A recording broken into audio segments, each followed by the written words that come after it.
আসসালামু আলাইকুম। কোনটি অথেন্টিক এর সমার্থক শব্দ? তো আমরা জানি অথেন্টিক মানে হচ্ছে খাঁটি, আর খাঁটি এর সমার্থক শব্দ হচ্ছে জেনুইন, জেনুইন অর্থ খাঁটি। তবে আমাদের কিন্তু এভাবে শিখলে পরবর্তী পরীক্ষার জন্য উপকারী হবে না, এর জন্য আমাদেরকে বাকিগুলোর অর্থ জানতে হবে, যেগুলো পরবর্তী পরীক্ষার জন্য ভালো হবে।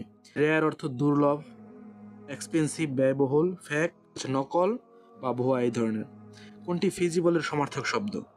তো ফিজিবলের সমার্থক শব্দ হচ্ছে পসিবল ধরনের, পসিবল সম্ভবপর, ফিজিবল অর্থ সম্ভবপর। এটার সমার্থক শব্দ হচ্ছে প্র্যাকটিক্যাল। তো এখানে একটা কনফিউজিং বিষয় আসে কি দেখেন, প্র্যাকটিক্যালের সমার্থক শব্দ কিন্তু আবার রিয়েলিস্টিক, কিন্তু ফিজিবলের সমার্থক শব্দ কিন্তু রিয়েলিস্টিক না। ফিজিবলের সমার্থক শব্দ হবে রিয়েলাইজেবল, অর্থাৎ কার্যকর যেটা হয়, সম্ভবপর, বাস্তবায়ন যোগ্য। কিন্তু প্র্যাকটিক্যাল অর্থ আমরা যেটা বুঝি যে প্র্যাকটিক্যাল, ব্যবহারিক বা বাস্তবসম্মত, ওইরকম ধরলে তাহলে কিন্তু রিয়েলিস্টিকটা প্র্যাকটিক্যালের সমার্থক শব্দ হয়।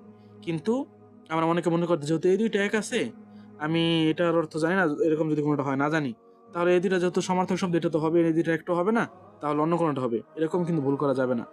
প্র্যাকটিক্যাল এবং রিয়েলিস্টিক সমার্থক শব্দ হয় একদিক দিয়ে, কিন্তু ফিজিবলের সমার্থক শব্দ কিন্তু প্র্যাকটিক্যাল হবে, রিয়েলিস্টিক হবে না।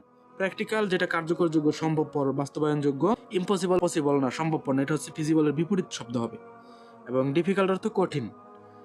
সিনোনিম অফ দ্য ওয়ার্ড মাস্টারি। তো এটার ক্ষেত্রে কি দেখেন, মাস্টারি অর্থ আধিপত্য বা কর্তৃত্ব, প্রভুত্ব এ ধরনের। কিন্তু মাস্টারি অর্থ এখানে কিন্তু একটা এরকম একটা সমার্থক শব্দ নাই এখানে।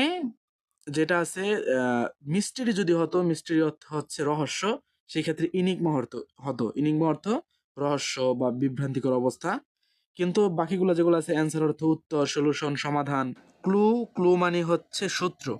এরপরে দেখেন অ্যান্টোনিম অফ দ্য ওয়ার্ড টর্পিড।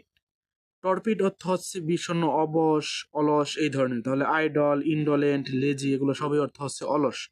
তো সেই ক্ষেত্রে এটার বিপরীত শব্দ অ্যাক্টিভ, অ্যাক্টিভ অর্থ সক্রিয়। এরপরে দেখেন antonym of the word fantasy.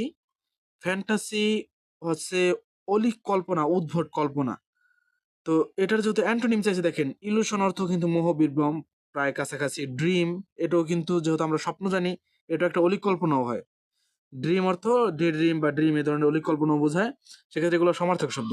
R credit, credit এটা সমার্থক না, বিপরীত না, অ্যান্টোনিমও না, সিনোনিমও না। ক্রেডিট হচ্ছে কারো কৃতিত্ব দেওয়া অথবা ধার, আমানত, ব্যাংকের সাথে যে জড়িত। আবার যদি কারো হয় যে কোনো একটা জিনিসের কৃতিত্ব কাজ করলে এটা আমাকে ক্রেডিট দে, এই ধরনের।